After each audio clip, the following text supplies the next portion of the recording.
Ecco, soprattutto ricordando, prima di dare la parola appunto a Giuseppe Andreozzi, che ricordo è un avvocato cagliaritano molto noto per una serie di cause anche su vari argomenti, però è molto noto anche adesso, insieme ovviamente al protagonismo delle famiglie e delle associazioni, per quello che riguarda cause vinte, come a me piace sempre sottolineare. Per esempio, io dicevo, famiglie battono la Gelmini 7-0, famiglie battono, perché al TAR, per quanto riguarda i processi dell'integrazione scolastica, i ricorsi fatti dalle famiglie delle persone con disabilità, ad esempio per quanto riguarda il concetto di integrazione scolastica, ovvero sia della possibilità di avere l'insegnante di sostegno, è diventato un diritto soggettivo, e quindi nei tribunali sardi mi sembra saranno 100 cause, 100-0, non so com'è la situazione, di più anche. Allora la questione è questa, che non si può far cassa, e ritorna alla diapositiva precedente, quindi non si può far cassa su diritti che sono costituzionalmente garantiti, e questo i giudici lo dicono sempre, nel senso che, lo dico con un po' di retorica, poi ecco, abbiamo detto, per la Sardegna abbiamo detto dell'avvertenza entrata, e quindi quanto sarebbe stato importante in questi anni, speriamo di avere la forza di continuare la battaglia, noi spero che la continueremo comunque, quanto l'avvertenza entrata poteva dare respiro a questi diritti esigibili. Quindi quando tu hai ad esempio il TAR che dice no, per quanto riguarda se quel ragazzo, quel bambino, quell'alunno ha un diritto costituzionale, va rispettato, non è che lo contabilizziamo e diciamo non ci sono, certo le risorse vanno recuperate, però quando tu scopri che appunto per le politiche sociali l'Italia spende nettamente meno dell'Europa, il discorso vale sul livello nazionale, non riguarda solo la Sardegna. Quindi allora questa partita è diventata una partita che si sta applicando adesso anche per quanto riguarda i servizi alla persona. Sono partiti i ricorsi al TAR, di cui l'avvocato Andreozzi è uno degli estensori, non al TAR, anzi ci spiegherà lui, vorrei che raccontasse questa esperienza proprio relativa a come la Sardegna e le famiglie della Sardegna sono mobilitate per avere dal Presidente della Repubblica, ovvero sia dal Consiglio di Stato, risposte per quanto riguarda proprio la questione del reddito individuale. E quindi do a lui la parola per darci un po' il quadro di tutte le motivazioni, poi il tempo è sempre breve, intorno ai 10 minuti, però credo che sia un piacere ascoltarlo. Grazie. Grazie Marco. No, sarò breve anche perché alcune cose che avrei detto sono state dette meglio di me da chi mi ha preceduto, quindi questo semplifica molto il mio lavoro, e quindi limiterò il mio intervento a quello che è la funzione con la quale mi ha presentato Marco. Poi è un po' esagerato, perché naturalmente quando perdo le cause non le vado a dire in giro, comunque la percentuale è buona. Dicevo, in quella a fare alcune riflessioni su quello che è il ruolo con cui mi ha presentato, quello di essere un po' cerniera fra i cittadini e sempre doloroso per le famiglie e per le persone il ricorso alla giustizia. Devo dire, la prima difficoltà che si incontra, perché il confronto col giudice è sempre il confronto con persone che in materia non hanno studiato, cioè si studiano tecnicamente le norme, ma poi la griglia dei principi attraverso quali filtrarle e applicarle nascono da quella che noi banalmente chiamiamo l'opinione pubblica, quindi da qui l'importanza dei movimenti, di far circolare idee, di farne parlare, di farli diventare temi, perché è grazie anche a questo che il giudice, in quanto uomo, in quanto cittadino, donna, cittadina, si forma la sua opinione e poi la applica.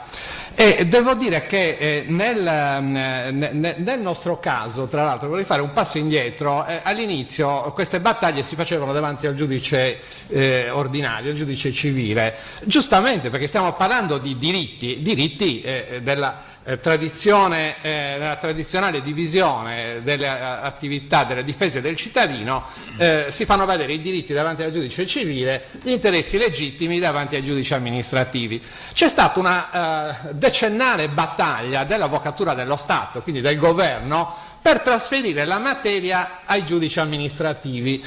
La funzione era sostanzialmente duplice: da un lato ridimensionare i diritti a interessi legittimi, per intenderci molto banalmente, interessi legittimi quando io mi stanno espropriando un terreno e non posso oppormi al fatto che lì passino una strada, posso pretendere che siano rispettate le regole attraverso le quali avvengono le espropriazioni. Invece col mio diritto io affermo in via diretta quella che sono le mie pretese, la mia sfera, diciamo, di sovranità individuale. E quindi questo era un obiettivo. Ma l'altro obiettivo recondito era quello, il giudice amministrativo è storicamente il giudice dell'amministrazione. Voi pensate che i giudici amministrativi nascono come consiglieri del re, cioè erano i fiduciari del re, e il consiglio del re che aveva questa funzione di coadiuvare il re nel risolvere questioni giuridiche, poi diventa il Consiglio di Stato. I primi giudici amministrativi sono prelevati dalla crema, diciamo, degli alti dirigenti dei ministeri, dei grandi prefetti, persone tecnicamente preparate ma sicuramente contigue all'amministrazione. Quindi con questo duplice manovra di spostare la competenza davanti ai TAR Consiglio di Stato si pensava di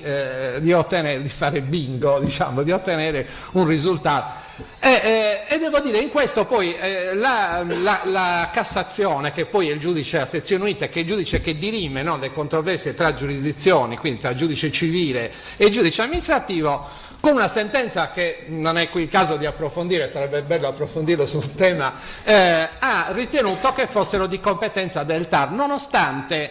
la materia fosse in materia di diritti soggettivi, che ancorché in materia di servizi, a un certo punto era intervenuta la Corte Costituzionale a dire no, anche in materia di servizi bisogna tornare alla vecchia distinzione fra diritti e interessi. Insomma, per farla breve, il governo era convinto di aver chiuso la partita e invece c'è stato il miracolo, cioè i giudici amministrativi, i tribunali amministrativi e Consiglio di Stato che iniziano a parlare di diritti. Tra l'altro è una cosa bellissima, perché parlano di diritti in una materia che allora è arrivata, diciamo, quasi per grazia ricevuta, ma ne parlano anche con temi. Vedete le sentenze del TAR Sardegna in materia di disabilità, di sostegno scolastico, in cui si parla di diritti all'istruzione, di deterioramento della vita, tanto da riconoscere, sia pure in via simbolica, il danno esistenziale, cioè fanno quasi tenerezza pensando che sono giudici addestrati tutto sommato per occuparsi di grandi appalti pubblici, di ponti, di strade, insomma di questioni molto macroeconomiche e poco attinenti invece a queste che riguardano un po' la sensibilità del giudice. Il fatto è che poi, come la storia ha portato al fatto che anche nella giustizia amministrativa adesso non si arriva più per cooptazione, ma ci sono dei concorsi. I giudici amministrativi hanno raggiunto livelli di autonomia simili, anche se non uguali, a quello dei giudici ordinari, nel senso che non hanno un consiglio superiore ma hanno margini di autonomia notevoli, sono assunti per concorso e quindi abbiamo una giustizia a misura umana. E qui veniamo, ma è stato già detto ai nostri temi, viene affermato il diritto alla tutela dell'handicap, alla difesa, quindi al contrasto dell'handicap come un vero e proprio diritto. E qui la difficoltà, dicevo, ci si scontra con l'opinione pubblica, perché spesso quando si parla non tanto di sostegno scolastico ma proprio di 162, cioè di piani integrati di natura sociosanitaria o assistenziale, diciamo persone assistenziali, si fa il discorso sì, ma se tu dai soldi senza tener conto del reddito, dai contributi senza tener conto del reddito della famiglia, stai penalizzando altri. E comunque non è giusto che chi più ha non provveda anche al familiare con la situazione di handicap. E qui è proprio invece l'importanza di far capire, cioè proprio di fare opinione sul punto che l'handicap non ha niente a che vedere col contrasto alla povertà, cioè la famiglia povera la aiuti in altro modo, ma la famiglia povera o ricca che ha di fronte la tematica dell'handicap va aiutata la persona per il fatto dell'handicap a prescindere dal reddito, così come nella scuola elementare non ci poniamo il problema se il figlio del miliardario debba pagare o no gli insegnanti, se il ricco debba o no pagare le prestazioni ospedaliere. Lo diamo per scontato che l'istruzione, la salute e altri servizi essenziali fanno parte del nostro patrimonio di civiltà, a cui contribuiamo peraltro poi in proporzione ai redditi a garantire lo stato sociale, ma non è un onere che debba gravare sulla famiglia. Questo è, diciamo, un concetto basilare dal quale partire, ed è quello che poi è stato affermato dai giudici, per esempio dai giudici amministrativi, in contrasto con attività degli enti locali, come sono stati richiamati, che invece delle regioni che invece applicano il criterio di scaricare sulla famiglia la protezione dell'handicap per questo tipo di percorsi, considerando che qui più ancora che in materia di contributi diciamo puramente economici o per esempio di livelli, non so, la pensione, se io aumento la pensione sto dando un tot di soldi in più al cittadino. Con il finanziamento dei piani integrati io non sto gravando l'amministrazione di un costo, ma sto facendo un investimento, cioè se la regione fosse un'impresa, ciò che spende per fare dei percorsi integrati volti a migliorare la qualità della vita, ma quindi anche la capacità di apprendimento, il livello di autonomia della persona portatrice di handicap, sto alleviando alla società di costi corrispondenti a quell'attività che ora, grazie anche a quei piccoli o grandi interventi, il portatore di handicap può fare da solo e prima doveva fare assistito. E questi sono, ripeto, concetti che noi forse li diamo per scontati, ma non dobbiamo mai stancarci di ripeterli e di ripeterli a noi, perché poi ce li diffondiamo, perché è così che facciamo opinione. Tutto questo poi per arrivare al fatto che è già stato sostanzialmente detto e quindi non mi ripeto, in Sardegna l'amministrazione regionale ha stabilito che il reddito familiare diventa elemento, quindi quando supera un certo livello diventa elemento per cui il piano, il percorso assistenziale integrato viene decurtato a prescindere dal budget, cioè quindi non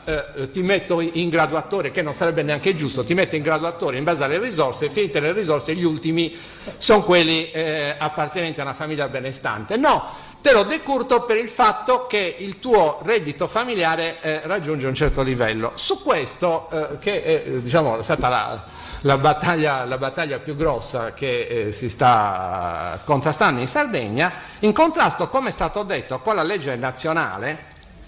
Qui ricordo che dice, citato il decreto legislativo 109 del 98, e che dice: finalità di questo decreto è favorire la permanenza dell'assistito presso il nucleo familiare di appartenenza e di evidenziare la situazione economica del solo assistito. La legge regionale 23 del 2005, che è stata citata nella giunta Soru, dice: la compartecipazione alla spesa è determinata sulla base della valutazione della situazione economica degli aventi diritto e concerne la generalità dei servizi e interventi del sistema integrato. L'ultimo tentativo che è stato fatto, e qui concludo diciamo, l'escursus tecnico, ma ripeto è già stato detto molto, è il tentativo di dire sì, tutto questo che state dicendo è giusto, vabbè, l'assistenza, i percorsi sanitari, tutto quello che vuoi, però qui in fondo stiamo parlando di interventi che hanno natura socioassistenziale e non sanitaria, quindi tutto quel discorso che tu fai, la salute, la cosa eccetera, siccome siamo in materia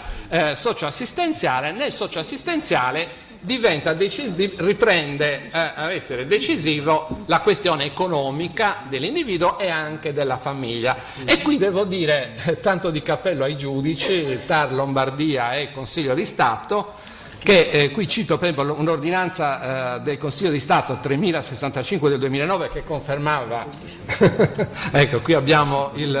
uno degli ispiratori dell'iniziativa giudiziaria, che dice: la distinzione fra attività sociosanitarie integrate e prestazioni o servizi sociali o assistenziali non destinate alla generalità dei soggetti o comunque collegate nella misura o nel costo a determinate situazioni economiche non assume rilievo nel quadro dell'articolo 3, comma secondo del decreto legislativo 109 del 98. Cioè, come dire, qui non siamo in materia genericamente socioassistenziale, siamo in un percorso integrato e quindi diventa decisivo quell'elemento del riferimento al reddito e alla capacità patrimoniale del soggetto e non del contesto familiare, per cui insomma, quindi speriamo che anche queste battaglie qui accennava abbiano